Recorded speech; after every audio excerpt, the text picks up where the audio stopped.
নমস্কার, খবর পড়ছি আমি মাহিপাল। হাইলাকান্দি জেলার রতনপুর জিপির অধীন রতনপুর দ্বিতীয় খণ্ডের কাঠাখাল নদীর সংলগ্ন এলাকার রাক্ষসী ভাঙ্গনের ফলে জনগণ নাজেহাল। শীঘ্রই এই ভাঙ্গন প্রতিরোধে ব্যবস্থা গ্রহণ এবং কাঠাখাল নদীর সংলগ্ন রতনপুর দ্বিতীয় খণ্ড এলাকার সড়কের সংস্কারের দাবি জানালো স্থানীয় ভুক্তভোগী জনগণ। এই উপলক্ষে আজ হাইলাকান্দি রতনপুরের দ্বিতীয় খণ্ডে আয়োজিত এক সাংবাদিক সম্মেলনে স্থানীয় জনগণ সহ মণ্ডল বিজেপি প্রাক্তন সহসভাপতি মুজাক্কির আহসান লস্কর পান্না জানান যে রাজ্য সরকার কর্তৃক কয়েক কোটি টাকা নদীর ভাঙ্গন প্রতিরোধে এবং সড়ক সংস্কারের জন্য বরাদ্দ করা হলেও বিভাগীয় কর্তৃপক্ষের উদাসীনতা এবং ঠিকাদার ও দালালদের টাকা আত্মসাৎ এর জন্য বর্তমানে সড়ক সংস্কারের কাজ বন্ধ হয়ে আছে।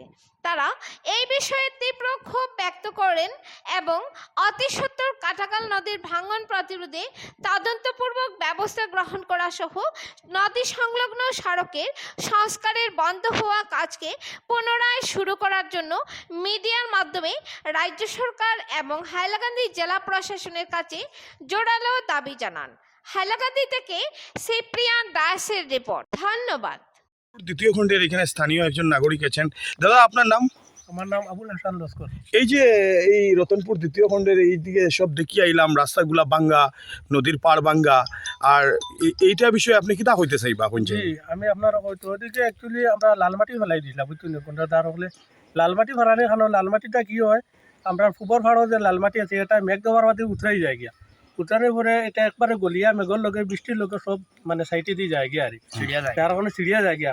আমি যেখানে উবাত আছি এখানেও কিন্তু আমার নিজের জমিনের মাটি, যদিও আমি বিক্রি করছি, নিজের জমিনের মাটি পড়ছে আর কি, আটিলা মাটি মতো বন্দর মাটি হলে কি হয়, সাইটে দিয়ে গাছ হয়ে যায়, মাটিটা ছিড়িয়া যাইতে পারে না, মাটিটা চাপ খাইয়া বই যায়, ফাঁক হয় না, ফেক হয় না, কিছু হয় না। এভাবে বন্দর মাটিটাই বলা লাল মাটি, মানে রাস্তার হাইটটা থাকে, হাইটটা থাকে, এটা ওভারফ্লো ইয়া পানিটা দেখা যায় না, আর এটা প্লেন স্ট্রিট মতো দেখা যায় হইছে। তখন পানি টেলা পাইলে লাল মাটির আপনার কুদিয়া ঠেলাইয়া নেগে, কিন্তু এই মাটি নিতে পারে না। কোনো জায়গায় তারা ওই জায়গায় প্রচুর ফেক দেখলাম, রাস্তা খারাপ দেখলাম। লাল মাটির কারণে রাস্তার হাইটটা, এটা নদী বন্দর রাস্তার হাইটটা দেখা যায় কোনো জায়গায় কম, মানে এইটা জায়গাটা মানে আমার বালি মাটি ভরছে, মানে নদীর কিনারও মাটি ভরছে, রাবিশ মাটি ভরছে। এই কারণে বৃষ্টির জলে রাস্তাটা মাটিটা মানে জিয়ে গেছে গিয়া, ছিড়িয়া গেছে গিয়া, সরিয়া গেছে গিয়া, তখন রাস্তার হাইটটা কমে গেছে।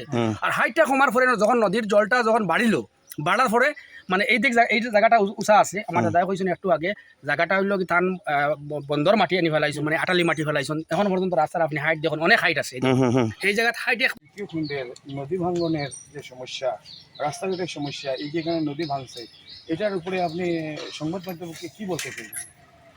আমি প্রথমে সংবাদ মাধ্যমকে ধন্যবাদ জানাই।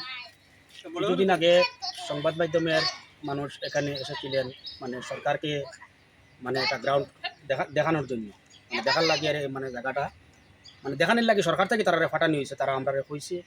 এরপরে দেখা যায় তারা আমরা স্টেটমেন্টও লইছি, স্টেটমেন্ট লওয়ার পরে এখানে যে ঠিকাদার যে আছে, ঠিকাদারের লগে তারা যোগাযোগ হয়েছে, যোগাযোগ হওয়ার পরে দেখা যায় নিউজটা করা হয়েছে না, মানে ঠিকাদারের লগে তারা ফ্যাট মিলে খাল লগে সংবাদ একজন সাংবাদিক এসেছিলেন আমাদের হাইলাকান্দি থেকে এসেছিলেন।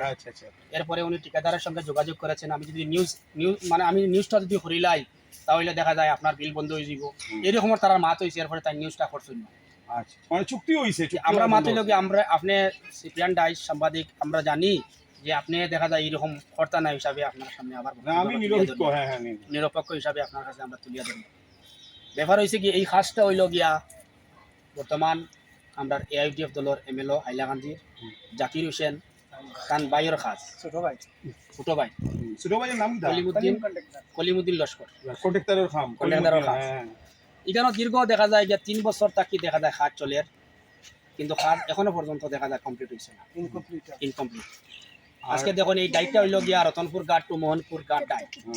আজকে দেখুন এখানে আমরা রতনপুর থাকি পূর্ব সোনাপুর মাত্র 2 কিলোমিটার জায়গা রাস্তা, কিন্তু আজকে তাই 3 বছর থেকে কাজ করতে এখনো পর্যন্ত কাজ কমপ্লিট করতে পারছি না। আচ্ছা আজকে আপনার আমরা সমস্যাটা কি তাই এখানে যাতায়াতের অনেক অসুবিধা। আজকে দেখুন আমরা রাস্তা এইদিকে আসলো, রাস্তাটা ভাঙ্গিয়া গেছে গিয়া, আর এরপরে দেখা যায় নদীর একদম কিনার দিয়ে দেখা যায় তাই রাস্তাটা বানাইছে। না নদীটা ভাঙেন নি এখানে নদীটা তো ভাঙ্গিয়া গেছে গিয়া, হুম। এদিকে একটা রাস্তা আসলো, এইদিকে সোজা রাস্তা আসলো, সোজা রাস্তাটা ভাঙ্গিয়ে একবারে নদীতে গেছে গিয়া। নদীর মিডিলে বর্তমানে আগর রাস্তা আছে। আর বর্তমানে দেখা যায় সরকারের টাকা দিয়েছে রাস্তাটা বানাইবার লাগি, এখনো ভাঙেন নি এখনো ভাঙ্গে। কিন্তু এই বাঙ্গনের একদম কিনার দিয়ে বর্তমানে তাই রাস্তাটা নিতে না। কিন্তু এরপরে আপনি দেখুন এই রাস্তা ভাঙনটারে প্রতিরোধ করার লাগে বান টান দেওয়া কিছু করছেন না নি? বান ভীষণ, কিন্তু এটা মানে দেখা যায় গিয়া এটা নিম্নমানের কাজ, মানে আদালির আপনার ওই যে নদীর কিনারর মানে নদীর কিনারর মাটি দিয়া নদীর কিনারর বালি এবং রাবিশ মাটি দিয়া তাই নদী বান্ধর খাস নদীর একদম কিনার দিয়ে খতরা। তখন বৃষ্টি যখন দেয়, বৃষ্টি দেওয়ার পরে মাটিটা দেখা যায় সরিয়ে যায় গিয়া, তখন দেখা যায় যে আমার এখানে যখন ওভারফ্লো হইয়া দেখা যায় পানি ঢুকিয়া দেখা যায় আমরা অনেক ক্ষতিগ্রস্ত হয়, পুরা মানে ডুবাইলে আমরা এলাকা। অনেক বড় বাঙ্গন এটা, রতনপুর ঘাট থেকে আপনার এখানে 100 মিটার দূর। তো এখন আপনারা প্রশাসনের কাছে কিটা দাবি জানাইতেছেন? প্রশাসনের কাছে আমরা ইনকোয়ারি করিয়া এই যে দুর্নীতিবাজ যে ঠিকাদার, এই ঠিকাদারের উপরে আইন মোতাবেক ব্যবস্থা নিয়া দেখা যায় অন্য ঠিকাদার দিয়া খাসটা অতি কম সময়ের ভিতরে হাতে করানি হয়। এটা না